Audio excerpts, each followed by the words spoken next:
It all started with heartbreak. Unfortunately, Itchy Boots did not really start from a great place. It all started actually from a bit of a personal crisis, and that's part of the story that I never wanted to tell. Today, we are talking about Noraly Schoenmaker, better known to millions as Itchy Boots. From the outside, her life looks like the ultimate dream. Riding a motorcycle across the most remote corners of the planet, capturing breathtaking drone shots, and living in what appears to be absolute freedom. But Eloise, our source material makes it clear that what viewers see is far from the complete picture, and that her journey is truly a masterclass in survival. That's right, Noah. Noraly Schoenmaker has built an incredible following with 2 million people tuning in weekly to watch her. But behind the stunning visuals and viral success lies a story of profound personal devastation and a deeply guarded mindset. This isn't just a travel vlog, it is a philosophy born from a crushing betrayal years ago that cost her a relationship, her home, and the corporate life society had mapped out for her. So she made a radical choice. She quit her entire reality, booked a one-way ticket, and traded her safe world for a dirt bike and a tent. It's almost an archetypal hero's journey, but the source suggests this absolute freedom came with a crushing, hidden price tag. What exactly was that price, and how does it complicate the romanticized view we often have of solo adventure? The price, Noah, was immense loneliness and a brutal physical toll. People will always ask me, like, surely you have a crew, you know, like you have a cameraman who's doing these drone shots. And I was always like, obviously not, because it's not so difficult to do it yourself. Before she became this global nomad, Noraly was a brilliant academic. She earned her Master of Science in geochemistry at just 23. Society expected her to stay in a lab or pursue a doctorate, but a rebellious streak and trips abroad to collect rock samples opened her eyes. She realized she couldn't stay rooted. Her conventional life shattered when infidelity led to a painful breakup, causing her to lose her partner and her house. She then made that radical choice to quit her job and book a one-way ticket to India. She didn't just quit her 9-to-5, she quit her entire reality. It sounds like this wasn't just a desire for adventure, but a profound need to escape and redefine herself after a significant loss. But it wasn't an instant success, was it? The source mentions a period of real struggle before she became Itchy Boots with millions of viewers. The source also includes a snippet of her talking about the grind on the road, averaging low speeds over long distances. Absolutely. Her journey was a grind. She wasn't always funded by millions of views. There was a time she ran completely out of money in Indonesia, stranded with just $100. She had to hustle, working in grueling mines in Australia just to afford her next meal. For 5 years, she worked as a contractor for a massive international dredging company, constantly on the move in places like the Bahamas, Brazil, and Kazakhstan. She was making great money, living the corporate expat life, but her heart was always on the road. She blew all her vacation time exploring the Trans-Siberian Express or Greenland, trying to fit into a corporate box that was far too small for her. She even spoke about averaging just 25 kilometers per hour while still having 164 kilometers to go, realizing she might not make it that day. So the heartbreak wasn't just a personal tragedy, but the ultimate catalyst that finally broke the illusion of the predictable life she was trying to force herself into. She wasn't running away, but riding out to find out who she really was. How did that initial motorcycle journey begin to shape the Itchy Boots we know today? It began in July 2018. She arrived in India with no master plan, heading to Manali, the gateway to the Himalayas. Despite having little off-road experience, she rented a Royal Enfield Himalayan.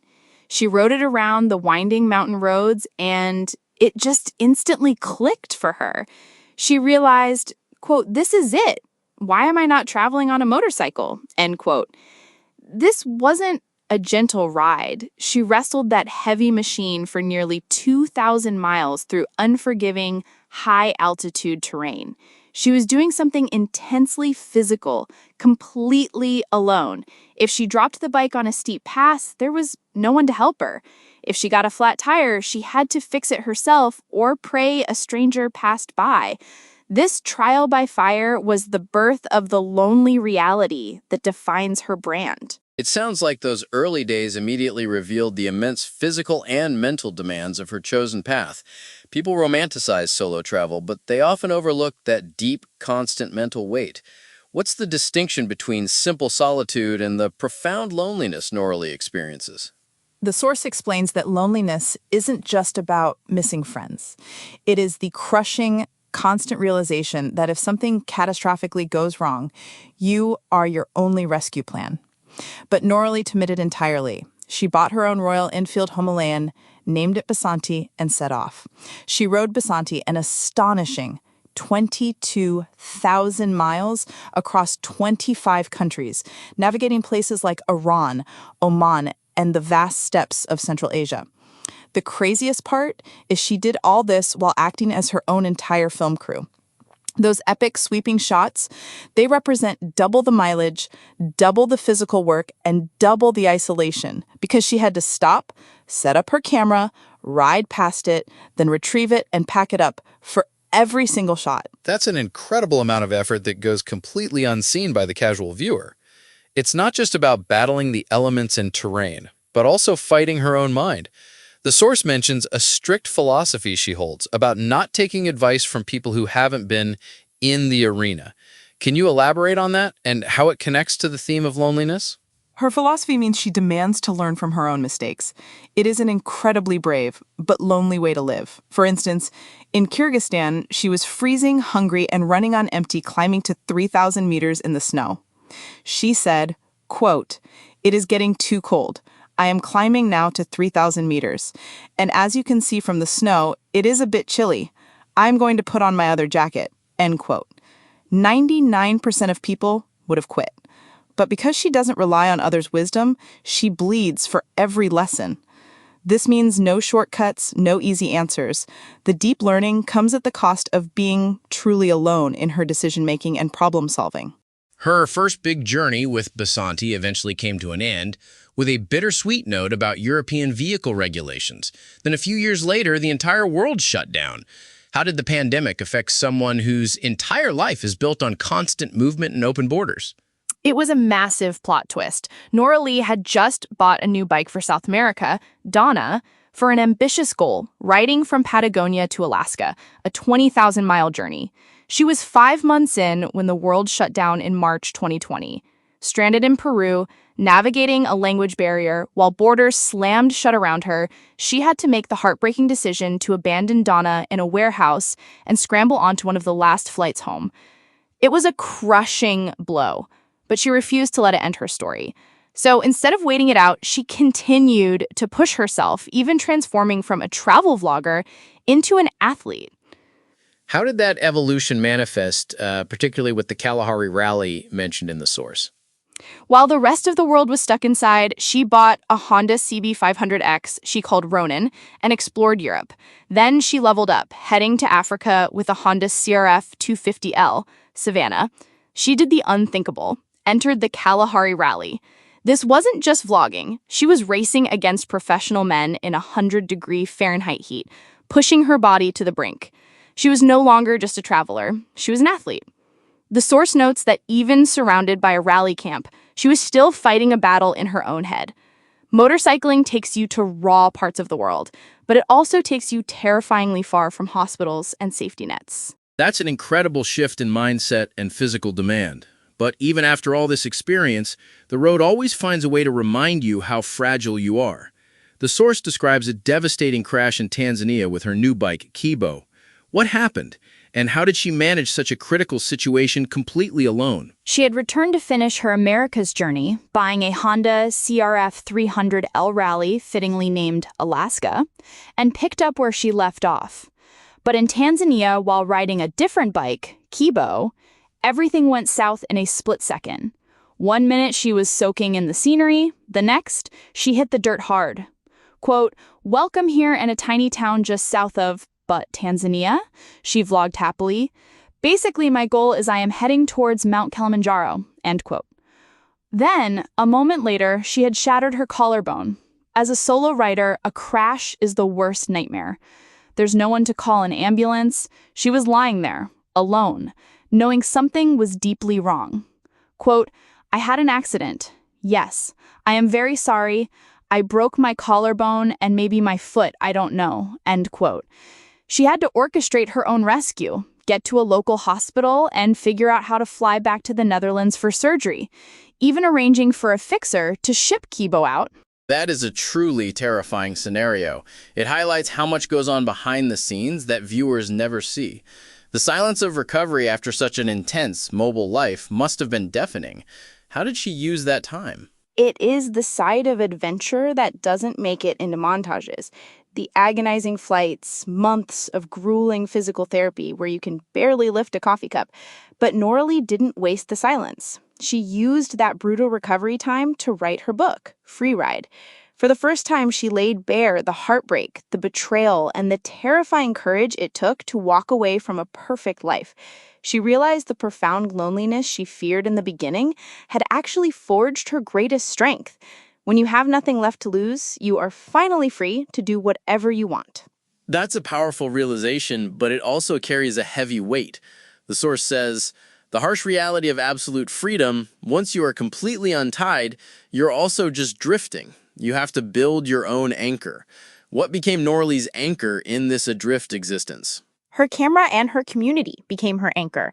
She took the deepest cane of her life and built a full-time empire from it. She has an audience of over 2 million subscribers. But what they don't see are the quiet, deafeningly still nights when the camera is off and she is alone in a tent with no one to talk to. They don't see the fleeting moments of doubt when exhaustion sets in and she wonders if she should have stayed in a sterile laboratory. She admits she's a rebel at heart, hates being told what to do, and refuses to follow someone else's map. The wildest part? She is actually thankful for the heartbreak. If her partner hadn't betrayed her, she might still be living that safe, predictable life. Instead, she's ridden through over 80 countries and survived situations that would paralyze most people. That's a profound statement, turning tragedy into a global legacy. The source also touches on her scientific background, a detail often overlooked. How does her master's in geochemistry influence her travels and her perspective? It gives her a unique lens. When Noraly looks at a mountain, she doesn't just see a pretty backdrop for a video thumbnail. She reads the geochemistry of the rocks. She sees the world in complex, ancient layers. When she is navigating a treacherous pass at 15,000 feet in the Andes, she is thinking about shifting tectonic plates and the literal history of the planet beneath her tires. This gives her a profound, almost spiritual connection to the Earth that most travelers simply never experience. To her, the world isn't just a map. It is a living, breathing thing. That's a fascinating insight. It adds another layer to her incredible connection with the landscapes she travels through, and it seems this absolute solitude paradoxically opens her up to deeper human connections, almost as if her vulnerability becomes her armor. How does that work? Science can't explain everything. It cannot explain, for instance, why a complete stranger in Iran would pull her off the street, invite her into their home, and selflessly share their last bit of food. She recalled, quote, "The hospitality was heartwarming. I was being invited to people's houses for meals almost every single day," end quote. Science can't quantify the profound peace she feels tearing through a vast desert, 100 miles from another human heartbeat. Because she is entirely alone, the world opens up. Locals see a solo woman on a dusty motorcycle, and their instinct is to protect her.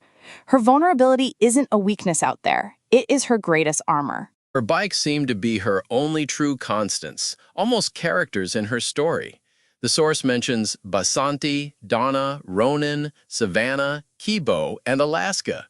It's more than just a means of transport, isn't it? It represents a form of self-reliance and empowerment. They are never just machines to Noraly. They are her loyal companions, each with its own distinct name and personality. They are the only things that have stayed with her through every brutal mile and every stunning summit. She takes care of them, and they take care of her. And every time she is kneeling in the dirt, hands covered in grease, fixing her own engine, or changing her own oil, she is silently showing millions of girls around the world what total independence looks like. She breaks stereotypes with every twist of the wrench. So, as she continues to chase the horizon, is she still running from that old heartbreak, or has she finally found what she was looking for? The source suggests the truth is probably somewhere in the middle. Her life is certainly not a fairy tale. It's a grueling series of hard choices. She has chosen dirt over pavement, and isolation over the risk of being betrayed again. She's built an empire, but also an impenetrable wall. That's precisely it. Think about the emotional toll of constantly saying goodbye, for instance. Every time she crosses a border, she is leaving behind people who have come to care for her. She has become a master at saying goodbye, and that is a survival skill that comes with an incredibly high price tag. Then there's the sheer physical reality of what she does. Riding a heavy motorcycle for 5 or 6 hours a day on rutted off-road terrain is exhausting. But her workday isn't over when the riding stops. She then spends hours backing up footage and editing her videos. She doesn't have a crew. It's just her, a couple of dusty GoPros, a drone, and a laptop. She is truly one of the hardest working creators on the platform.